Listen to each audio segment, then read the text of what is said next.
I'm supposed to walk you through the job as our new security guard. From your resume, I can tell that you're already a well-experienced guard. But you know, it's protocol, so I have to walk you through the basics anyway. So, let's get started. We have security cameras all around the restaurant, and if you bring up the camera panel, you'll be able to view the feed from each camera by pressing the camera buttons on the D-pad. Now, our lights are always off during the night, obviously, because it'd be a waste of power. Where am I? What is this place? So to actually see something on the cameras, you can activate the camera system's night vision. You activate night vision by clicking on the button of whatever camera you're currently viewing. So for example, say you want to see what's on camera 1. You bring up the camera panel, click on the button that says Cam 01, and then to use night vision, you click on Cam 01 again. Once night vision is activated, you can click on any of the other cameras to view them with night vision as well. You turn it off the same way you turn it on. Now, night vision takes more power than regular vision, so make sure you use it sparingly. Your first priority as a security guard here is to keep an eye on the animatronics. Those are really expensive machines, and we do not want them stolen. And you keep an eye on them through the cameras.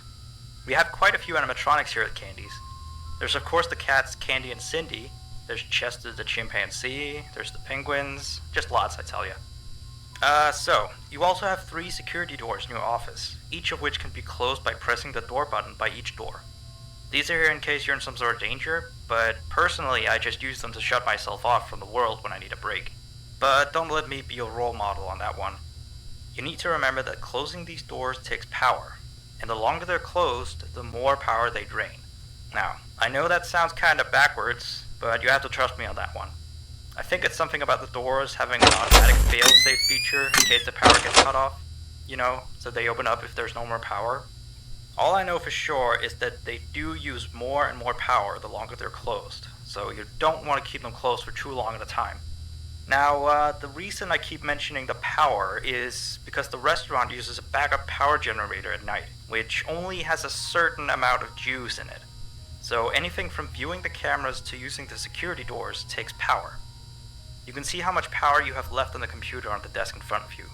Try not to run out of power. If you do though, you won't be stuck in the office since the doors will always open up anyway. Oh, and one last thing. The animatronics aren't completely turned off at night, so they might start walking around a bit. But just be careful not to let any of them into the office, cause we have stuff in there we don't want damaged or anything. Though, don't bother with the ticket booth door, they won't attempt to get in through there. That should be all. You'll hear from me again on your next shift. Have a good night.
have 1 new message.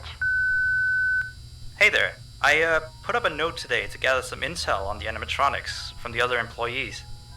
Just to get a list of the issues we've had with them. They've written down some stuff here for you, so let's see. Alright, so obviously the animatronics walk around at night, you know that by now. They try to get to places they shouldn't be. Yep. They act weird after dark. Yep. They don't like adults. I mean, I suppose. They always seem nice around children. Around us employees, they just kinda stare at you. I always thought they just hadn't been coded to interact with anyone other than children. But some of the other employees have felt threatened by them. But I know that some of them are also superstitious morons. So who knows if they just became scared when the animatronic looked at them in the eyes or something. Anyway, one last thing on the list here. The last penguin interferes with the system. There's a sentence I never thought I'd say. We have these penguin animatronics as waiters. They take people's orders and whatnot. We used to have 3 of them, but 2 of them broke down and haven't been fixed yet. I think they're referring to the 3rd penguin that still works, or, well, apparently it doesn't quite work. So yeah, definitely don't let him into the office. His presence alone could probably destroy our systems. Well, that'll be it for now. I'll be sure to leave another message for your next shift.